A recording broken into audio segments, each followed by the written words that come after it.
to Fish on Fridays. I'm Al McCauley, and every August 18th, the Catholic Church remembers Saint Helena, who was the mother of Constantine. Now, Constantine was the first Roman emperor to be Christian, and we're going all the way back to the 4th century. Helena was born in about the year 250, but she's going to die in 330, so she's in between the 3rd and 4th century. And I want to do this episode a little differently. I've done this in the past with different saints and with different feasts and whatnot, but I want to teach about St. Helen a little bit and talk to you about St. Helen through the lens of a particular piece of art. And it's called The Vision of St. Helena, and it's by an artist from the 16th century named Paolo Veronese. And he painted this right around the year 1580. And it's the Vision of St. Helena because you can see her, she looks like she's asleep on her chair dreaming, and right by her is some cherubs holding a cross. And that's what she's most known for. Helena was a Christian before Constantine. Her son was baptized on his deathbed, but so she was a Christian before he was.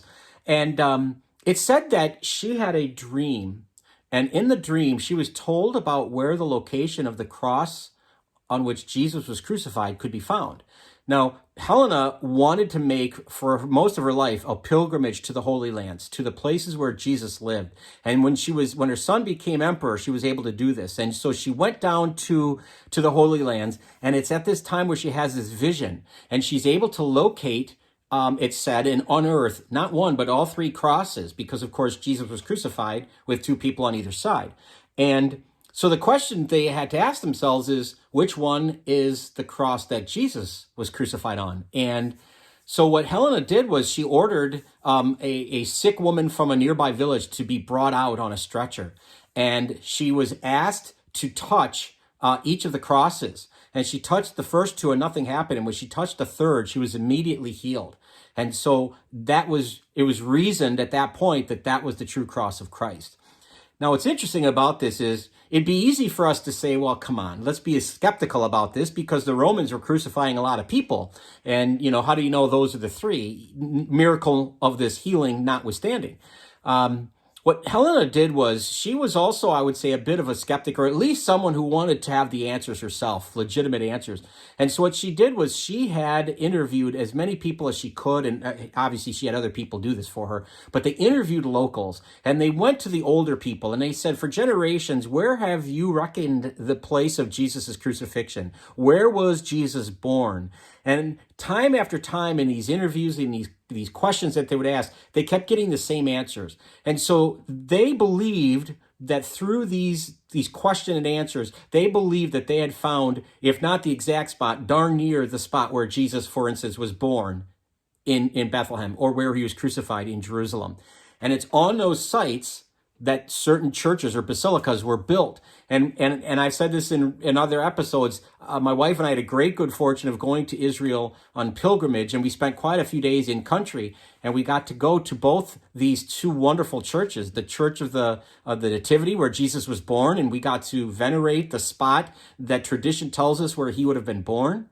And we got to go to the Church of the Holy Sepulchre, where he was, of course, buried, but also where he rose from the dead. And it's fascinating because this all started with St. Helena.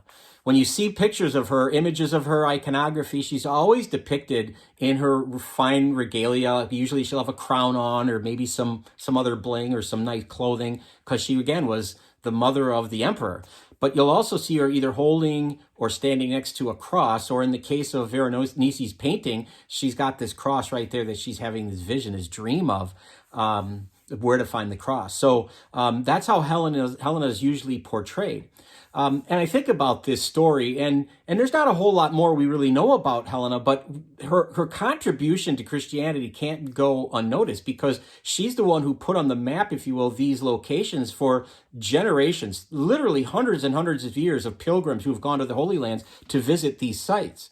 It's pretty fascinating. In fact, it's said that Helena stayed in the Holy Lands the rest of her life, and she gave herself over to service. She wanted to make sure that pilgrims had a safe journey and they were taken care of, well fed, etc. And so she ended up serving pilgrims the rest of her life. But, I think about this, and I think about how Constantine eventually came around and converted to Christianity, albeit on his deathbed, but he did become Christian. And I think about this, the example of Helena to her son, how I share and show my faith within my family. Does my family, who in my family has most shared or shown their faith to me? I think about that.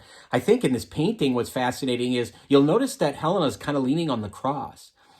And it makes me wonder, do I lean on the cross in times of trouble, in times of doubt? When does the cross most deeply sustain me? And what times has it sustained me? What time will it? Does it? Do I think about Jesus and his own suffering when I'm going through suffering? And yet, like I mentioned earlier, Helena's always painted or pictured with a cross, either holding it or standing next to it or whatnot. I wonder if an artist could paint your image, what symbol would be painted with you? In other words, what are you best known for? Is it something to do with your faith? Is it something to do with your career, your vocation? Who knows? That's a rhetorical question, something to think about perhaps. How would you want to be remembered? What symbol would most identify you?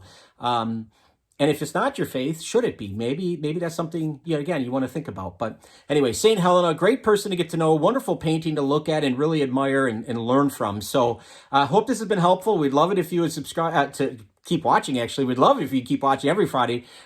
Subscribe to our YouTube channel. Follow us on Facebook. Those would all be great. Until next time, please be good to each other and God bless.